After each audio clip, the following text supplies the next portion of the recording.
നിലവിളിക്കുന്നത്.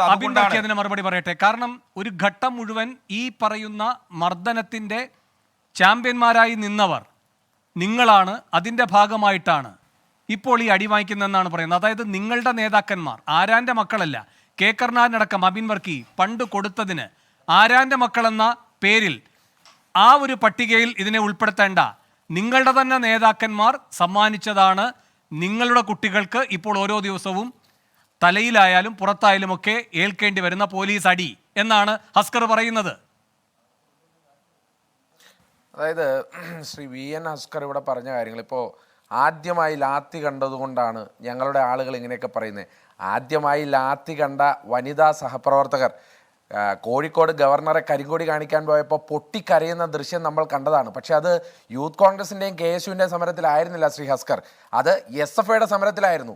അന്ന് അവർ പൊട്ടിക്കരയുന്ന ആ വനിതയെ ചേർത്ത് പിടിച്ചുകൊണ്ട് കരയല്ലേ മോളൂസെ എന്ന് പറയാൻ കേരളത്തിലെ വനിതാ പോലീസ് ഉണ്ടായിരുന്നു. പക്ഷേ ശ്രീ ഹസ്കർ, കണ്ണൂരിൽ ഞങ്ങളുടെ സഹപ്രവർത്തകയുടെ മുടിയിൽ ചവിട്ടിപ്പിടിച്ച് അവരുടെ കയറി റോഡിലൂടെ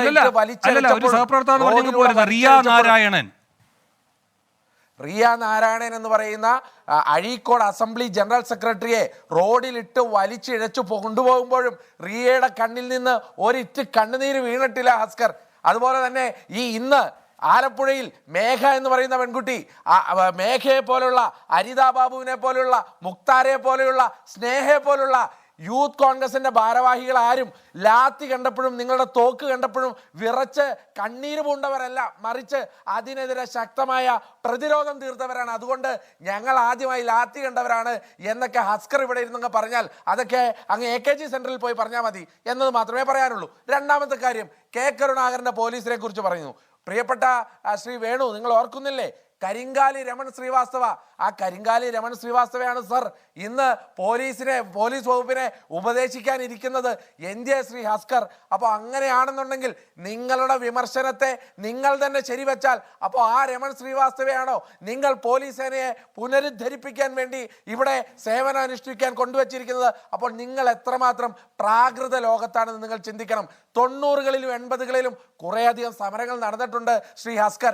ഇന്ന് കാലം മാറി, 2023 മുളയുടെ ലാത്തി പോലും ഉപയോഗിക്കാൻ പറ്റാത്ത ഒരു കാലഘട്ടത്തിലാണ് കേരളം മുന്നോട്ട് പോകുന്നത് എന്ന് പറയുമ്പോൾ അങ്ങനെ ഒരു ലാത്തി ഔദ്യോഗികമായി ഉപയോഗിക്കാൻ പറ്റാത്ത പോലീസ് ഗൺമാൻ മുഖ്യമന്ത്രിയുടെ ഔദ്യോഗിക വാഹനത്തിന്റെ പുറകിൽ വലിയ മുളയുടെ കമ്പ് കൊണ്ടുവന്ന് യൂത്ത് കോൺഗ്രസ്സുകാരെ ആക്രമിക്കുന്നു. അതാണ് ഇവിടുത്തെ പ്രശ്നം. പ്രാകൃതമായ, നിങ്ങൾ പരിഷ്കൃതമായ ലോകത്തല്ല ഈ ഭരണം നടത്തുന്നത്, പ്രാകൃതമായ ലോകത്താണ്. ആ പ്രാകൃതമായ ലോകത്ത് നിങ്ങൾ മർദ്ദനമുറയെടുക്കുമ്പോൾ ആ മർദ്ദനമുറയ്ക്കെതിരെ ശക്തമായ പ്രതിരോധമാണ് കേരളത്തിൽ യൂത്ത് കോൺഗ്രസ് നടത്തുന്നത്. ഇപ്പൊ അല്ലെങ്കിൽ നിങ്ങളൊന്ന് ആലോചിച്ചേ, ആർഷോയ്ക്ക് ഒരു നീതി, SFIക്ക് മറ്റൊരു നീതി, നിള എന്ന് പറയുന്ന ആറന്മുളയിലെ വിദ്യാർത്ഥിനിയെ മർദ്ദിച്ച DYFIക്കാരന് ഒരു നീതി, വാളയാറിലൊരു നീതി, വണ്ടിപ്പെരിയാറിലൊരു നീതി, ചാലക്കുടിയിൽ ITIയിൽ വണ്ടി തല്ലി തകർത്ത SFIക്കാരെ പോലീസ് സ്റ്റേഷനിൽ നിന്ന് ഇറക്കിയ ഏരിയ സെക്രട്ടറിക്ക് ഒരു നീതി. പക്ഷേ ഇവിടെ മറുഭാഗത്ത് എന്താണ്? ഇവിടെ രാഹുൽ മാങ്കൂട്ടത്തിന് മറ്റൊരു നീതി, MP പ്രവീണിന് മറ്റൊരു നീതി, റിയ നാരായണന് മറ്റൊരു നീതി, പഴയങ്ങാടി മുതൽ ഇങ്ങ് തിരുവനന്തപുരം വരെ നവകേരള സദസ്സിന് സമരം നടത്തിയ യൂത്ത് കോൺഗ്രസ്സുകാർക്ക് മറ്റൊരു രീതി. അജിമോൻ എന്ന് പറയുന്ന ഹസ്കർ, മനുഷ്യത്വത്തിന്റെ കണികയെങ്കിലും ഉണ്ടെങ്കിൽ നിങ്ങൾ അതിനെ തള്ളിപ്പറയണം. അജിമോൻ എന്ന് പറയുന്ന മുട്ടിന് താഴെ ചലനമില്ലാത്ത, മുട്ടിന് താഴെ വളർച്ചയില്ലാത്ത യൂത്ത് കോൺഗ്രസിന്റെ ഒരു ഭാരവാഹി ഒരു കരിങ്കൊടി കാണിച്ചിട്ട് DYFIക്കാരൻ പുറകെ നിന്ന് ചവിട്ടിയിട്ട് അവനെതിരെ ഒരു സംഘടനാപരമായ നടപടിയെടുക്കാൻ പറ്റാത്ത നിങ്ങൾ ഏത് പ്രാകൃത ലോകത്താണ് ശ്രീ ഹസ്കർ ജീവിക്കുന്നത്? നിങ്ങളുടെ ഈ പോലീസ് ഉണ്ടല്ലോ, DYFI SFI പോലെ ആഭ്യന്തര വിലാസ സംഘടനയായി മാറിയിരിക്കുകയാണ്. ഗുഡ് സർവീസ് സെന്ററിക്ക് വേണ്ടിയുള്ള മത്സരമാണ് പോലീസ് നടത്തുന്നത്. ഏറ്റവും കൂടുതൽ യൂത്ത് കോൺഗ്രസ്സുകാരെ ആക്രമിക്കുന്നവന് ഗുഡ് സർവീസ് സെന്റർ കൊടുക്കും. അതിനുവേണ്ടിയുള്ള മത്സരമാണ് കേരളത്തിലെ പോലീസ് നടത്തുന്നത്.